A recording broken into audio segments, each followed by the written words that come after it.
Hey, welcome back to my channel. I'm going to be talking about all things recovery in this video, including answering some of your questions that you have asked me on TikTok. Tips for better body image. I think a lot of us think that you have to strive towards body positivity. While body positivity is an amazing thing and some people can get to that place, and that's incredible, and that's such an achievement if you can get to a place of seeing your body as a positive thing. I also think that being neutral to your body is something that is overlooked. You can, try to reach a place where you're just feeling neutral about your body, and that's still a big win. You have to understand that your body really is the least important thing about you. Like, your physical body has absolutely nothing to do with the person you are. Your physical body is just carrying your soul through this life. A nourished, well-fueled body can do so much more than an underfueled body. You don't get to choose your body. You don't get to choose your genetics. There's no point in trying to spend your life trying to shrink yourself and being miserable just to stay at a couple of sizes down. It's just not worth it. You just have to realize that your body isn't important. It's about what's inside. Someone asked tips for not feeling sick enough. I think this is an extremely common thing, and you probably hear it all the time. Like, I feel like I got so sick of people saying this, like, there is no sick enough, like, it's not a thing. Like, that's just all you ever hear when someone says, like, oh, I don't feel sick enough, and they'll tell you there is no sick enough. But like, it's because it's true. We set these milestones in our head, like, oh, I'll recover when I go to hospital, I'll recover once I reach this weight, or I'll recover in 2 months on this date. Don't you think if that worked, then there'd be nobody that went to hospital multiple times, who get admitted into programs in hospitals multiple times. For example, let's use, I think being admitted to the hospital is quite a common one, especially with anorexia, to want that before you can recover. But then if that was actually true, why do you think that there's people who have been in and out of hospital for years, like multiple admissions, like it's literally a fake goal that your eating disorder sets in your mind, and it wants you to stick to it to keep you sicker for longer? Your eating disorder can affect your physical health, but it's a mental disorder.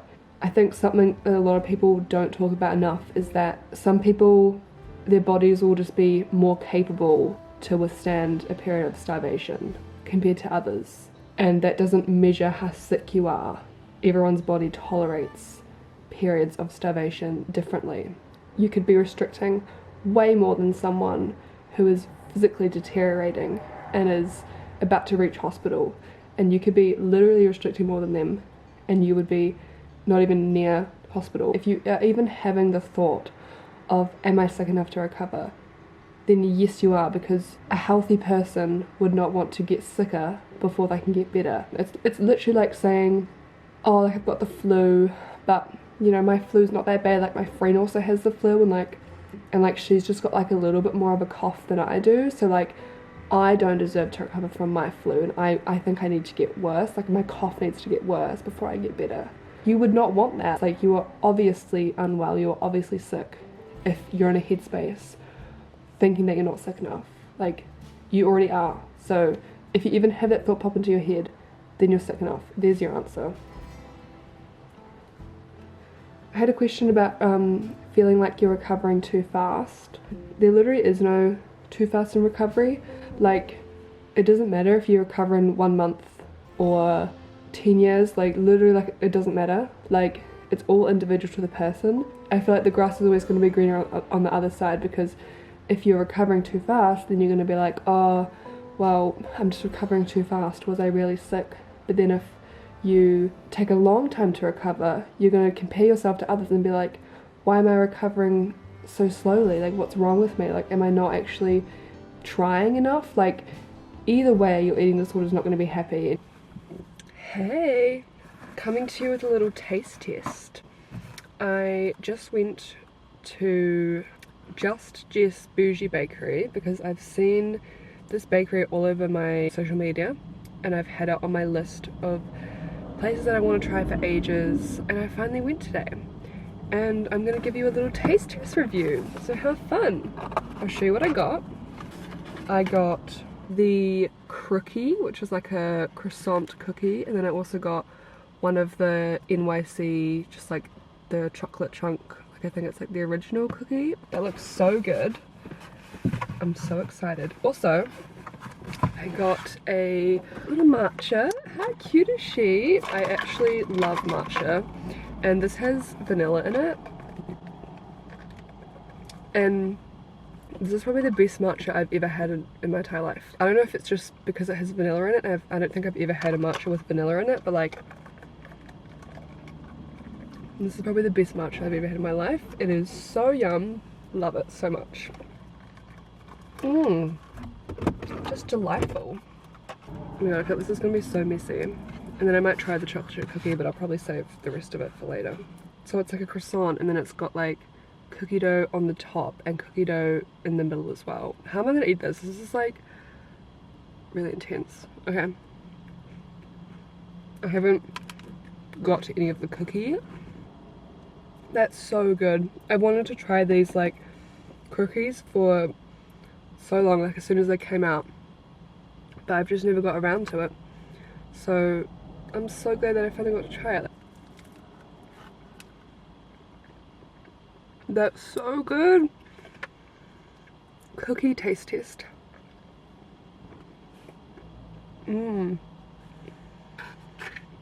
That's so good. Whoa. If you live in Auckland, you should definitely go try at this bakery. I'll put the Instagram here. It is so cute and the staff are so lovely. Anyway, I'm going to enjoy the rest of this cookie now and get back on with the rest of the video. Imagine if one of your loved ones had the same body as you. How differently would you treat it? You wouldn't think that it was disgusting or ugly. You would love it for what it was. If you wouldn't say something to a loved one's body, don't say it to your own. Eat lunch with me while I give you my biggest advice for ED recovery.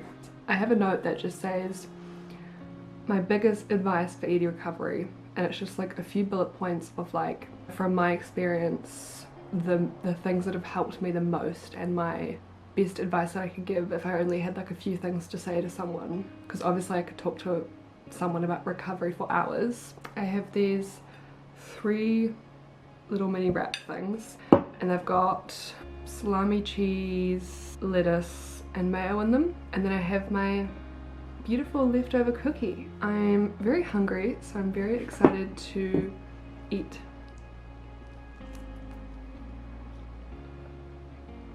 Okay, you have to want to recover for yourself. You're unfortunately the only person who can truly make that decision and put in the work. You have to want it. Unfortunately, no one else can recover for you. You know, you can be forced into recovery and that can work, but for only so long. Your desire for recovery has to come internally and you have to want it for yourself, otherwise it will not be sustainable. Your recovery won't be sustainable. The thought of staying with your ED needs to scare you more than the unknown of recovery. They are both terrifying, but one leads to happiness and one leads to death. Because humans die without food, we need food to live. Reach out for support if you're lucky enough to have loved ones who will help you. You're not weak or a burden for asking for help. This was a big one for me. I felt really bad for like ever reaching out to my loved ones. Like I really felt like I was a burden, and I thought that like they just didn't want to hear my problems and they didn't want to help me, and I was just making their life so much harder by asking them for help all the time.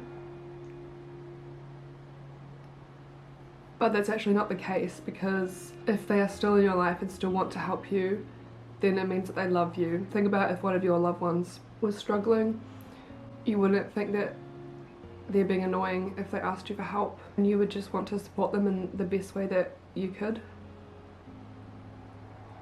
You are never a burden for asking for help, and you are never weak for asking for help. That's probably like the bravest thing that you could ever do.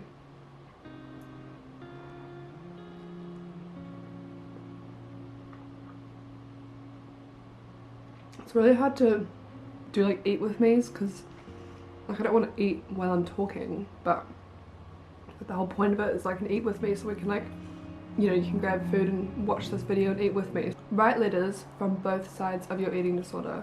Address it as coming from your enemy and then addressing it from coming from your friend.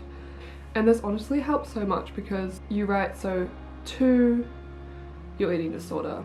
So for me I wrote to anorexia, my enemy. This is all of the pain that you cause me. This is all of sort of the negative stuff about you, and this is why I don't like you, and this is how you ruin my life, so on, if you get the point. And then what I really found helpful was writing it to anorexia, my best friend, and I wrote out everything that made me want to hold on to my eating disorder. Like you hear a lot of people talking about how the eating disorder is just so evil and it is just all bad, but when you're actually in the depths of an eating disorder, it will mimic like comfort and it will make you feel like you're actually really safe when in reality you're not. And I think it's important to address those problems so that you can replace it with something else. For example, my eating disorder brought me a big sense of achievement and like accomplishment, and I felt proud of myself and I felt like it was something I was good at. And I realized that that was like a big thing for me. That was why I was kind of holding on to it so much, because I was like, it gives me such a big sense of achievement, which I don't really get in other areas of my life as much. So as much as it's important to acknowledge the bad things that your eating disorder causes you, I think it's also really important to acknowledge the good things that it causes you, so that you can replace it with other things.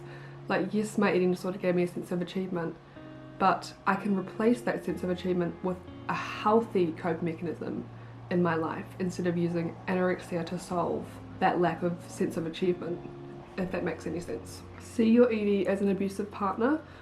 There's a lot of similarities between the two.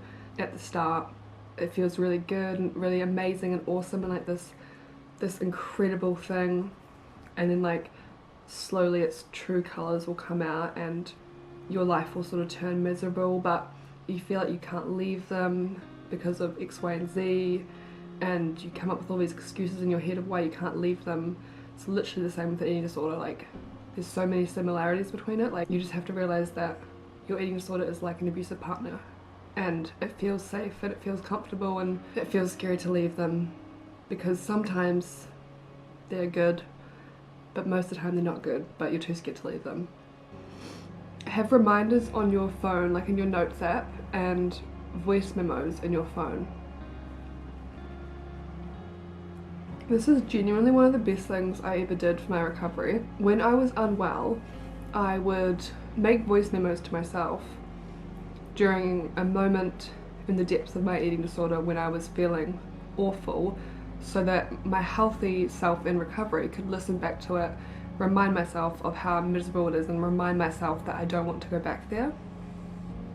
Literally, like, anytime I'm feeling like, oh, I just really want to go back to the eating disorder, like, it just feels so nice, and you know, I'm looking at it with those rose-colored glasses on, I'll listen back to those voice notes, and it's literally me going like, Jodie, I'm gonna walk right now and I feel like death, and I don't want to do this anymore, I just want to be in bed right now, but I have to go on this walk and I feel awful and I do not feel euphoric, and most of it is awful, horrible and miserable when you're in the depths of an eating disorder. So just get your voice memos out, start recording how you feel, because I can assure you that you're not going to want to go back to that when you have your like past self like literally talking to you saying, I feel like awful, do not go back to this. Like, it's going to be a lot harder to go back to it when you have that like proof of how awful it was. Same with your notes, right? All the reasons why your eating disorder is awful, and all the reasons why you want to choose recovery, and what you're going to gain if you choose recovery. And just listen back to those, read back to those all the time. Cookie time! I'm so excited.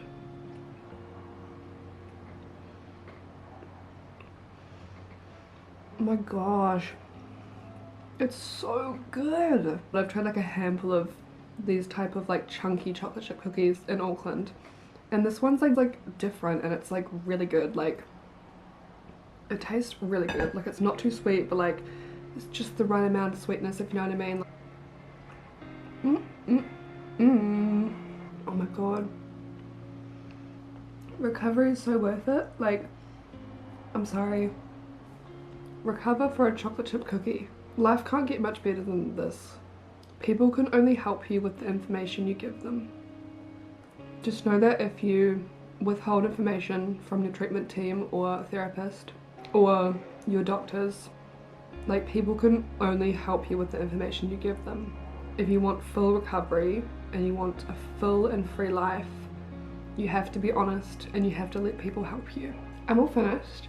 That's going to be all for the video, so I hope you enjoyed watching and I will see you next time.